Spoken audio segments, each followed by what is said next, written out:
Welcome everybody, Jason Overly with Overly Equipment.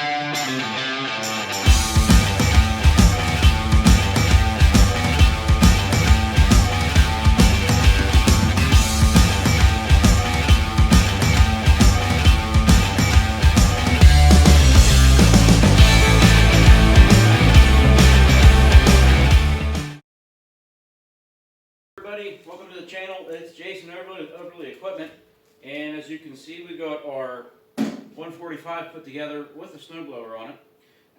The last video we showed you and explained the front end on the PTO, the snowblower hookup, the rear PTO, all the brackets and the belts and the front pulleys, and a little bit of details on that, and some of the things that went along with that. So now we put the snowblower on, and it's pretty nice original paint. Single stage. It's called a Super 42 from the factory, and it's a really clean, all complete. I would say 98%. We had to make our own pin. I'll show you a way to put a roll pin in and make an extra bracket for the chute adjustment. But other than that, it's still pretty cool. It's hard to find these machines with a snowblower. It's hard to find them with all the parts. Usually the springs are missing, these brackets are missing. So we're going to go over a couple of the things and show you how it works. The thing runs flawlessly and everything. So let's get to it. Okay, so as you see, it's a single stage. And hi Belle, how are you? And one of my wife's dogs. So anyhow, see, we have a single stage Super 42-inch FORD snowblower. Now this is for a open frame. And remember I talked in the last video how that gearbox assembly was specific to these open sides for the simple fact, the grill. So as you can see, someone lost the original OEM springs, and they did make a nice set from probably a hardware store, which works. I have no problem with it. They're very hard to find. Nobody ever has them. So sometimes you got to make do with what you got. And they do work good on here. Here is the snow chute adjustment handle and bracket that goes onto there. And we had to put a new roll pin in it because the original pin was missing. And we had to make a secondary bracket because the original one was missing. Very, very common to see stuff missing on these.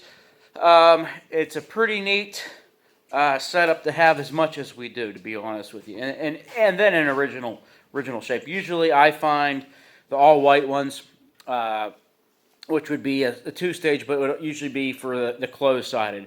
Now a closed-sided snowblower will fit an open side, but an open side will not fit a closed side. And I'm not saying snowblower, it's just these brackets here, these bars here that come up and then down. The ones on an open side are a little bit longer to clear the grill. So other than that, you could definitely tell this is gray. If it would have been for an Oliver, I'm sure it would have been white, or a Jacobson, it would have been white as well, or possibly black. To be honest with you, I've never owned one. I've owned several of the closed-sided that would fit on an open side versus, but not the other way around. So anyhow, on these you can now see how these outrigger stabilizers on each one, we had it on before. You see where they hook up to the top of the blower, and then there's your subframe that connects down to the bottom of the snowblower. And then you look back along the frame, and you'll see how that sits up on that mower deck carriage, also known as a subframe, also known as a implement lift, whatever you want to call it. So if you have all that, you're doing wonders. Now a lot of guys, depending on your tractor, it's snow season, so there's a bracket, as you can see, right there, that hooks up in, bolts up into the frame. The Fords are welded in. The Jacobsons you had to buy, and some of the closed-sideds you had to buy them. But as you can see how that bracket bolts up to the frame. On our last video I showed you that, but there is that snowblower subframe that locks into that bracket. So again, that slides up in. It's made to be quick disconnect. It's just a little latch you push up, that little tab you push up, and the whole thing slides out from underneath of it. Now, it's got the quick connect pins here. These are locked down in. In fact, I need the other pins that go in there to keep them from locking up while I'm looking at it. But that's it in a nutshell. It isn't that hard to put them in and out. It does take a little bit of time to line things up and get it off. It was designed basically to be a quick disconnect. Everything goes into pieces. I need a pin on this side too, as you can see. It's designed to be a quick disconnect. It's really not that bad of a job. It's going to take you about an hour to put the snowblower on. And once you figure out how to do it in the concrete, it's a lot easier. You start doing it in the gravel and uneven places, it makes it, it definitely makes it more challenging, so to speak. But that is our machine in a nutshell.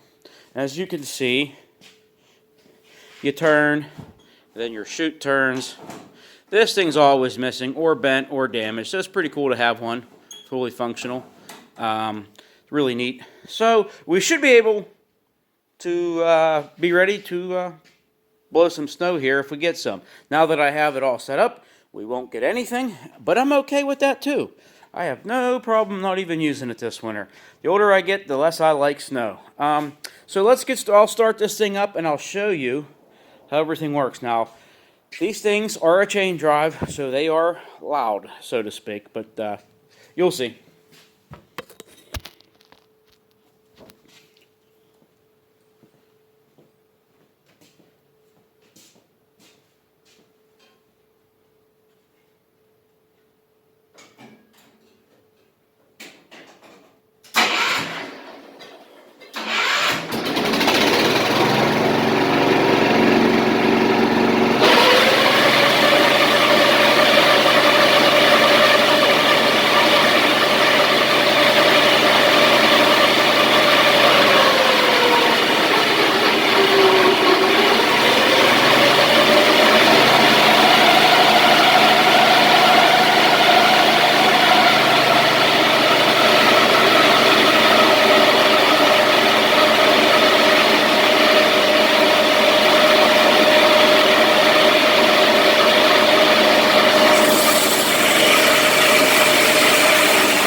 Well, as you can see, it's pretty loud, and that's just the way they all are. I've yet to have a snowblower that isn't, or a tiller. Tillers are just as loud. Anything chain driven, it's slinging chains around at that RPM. It's just, you know, that's just, they're loud. It is what it is.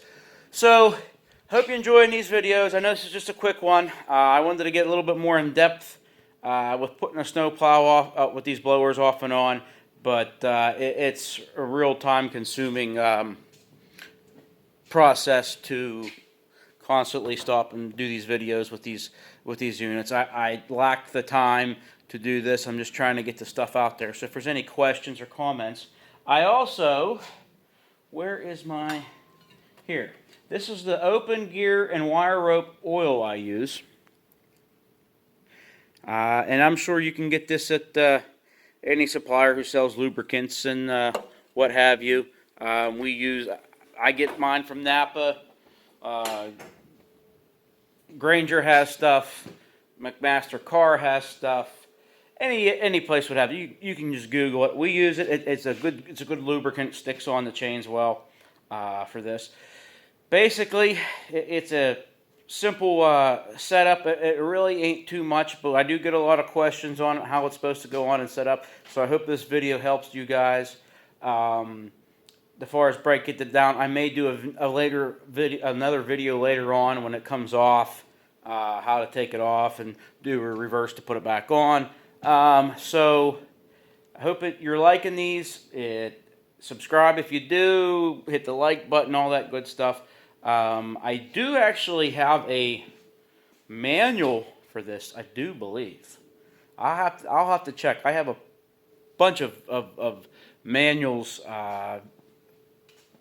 implement manuals. I think I got a single stage.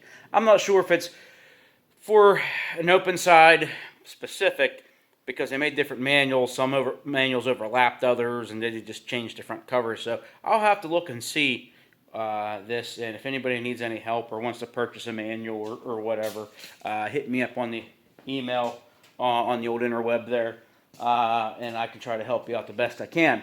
So anyhow, that's our 145. Like I said, all original paint, OEM snowblower with original paint. It's pretty neat. In my book, everything works. Everything is just the way it is. Oh, I know what I wanted to show you guys. Well, before I get off of here. Yeah. This is a prime example of when someone doesn't know what they're doing. And beautiful machine like this, and they go and drill holes in it. Because remember, I told you I had to rebuild the steering column when I first got it. Well, for some forsaken reason, I guess they thought if they drilled holes, they could get in there. And they couldn't. So it really upsets me when people do things like this. But what are you going to do? You know, does it take away the value of it? Yeah, a little bit. But what are you going to do? And still, in a nutshell, that has all original seat on it. It has the original battery box on it, snowblower. Does it devalue it a whole lot? Not a whole lot because of what it is. But it's a shame. But again, it's never going to have its paint, original paint again. There's my dog. So it's still pretty cool in my book regardless, because you just don't find all this stuff. Just wish somebody wouldn't have drilled holes in it, but still pretty cool machine to use, or shows, or collection, whatever you want to do with them. That's what's great about them. You can show them and use them. So anyhow, thanks again for everybody for watching. Hit the like button, hit the subscribe button. I do appreciate it, and you guys have yourself a wonderful day.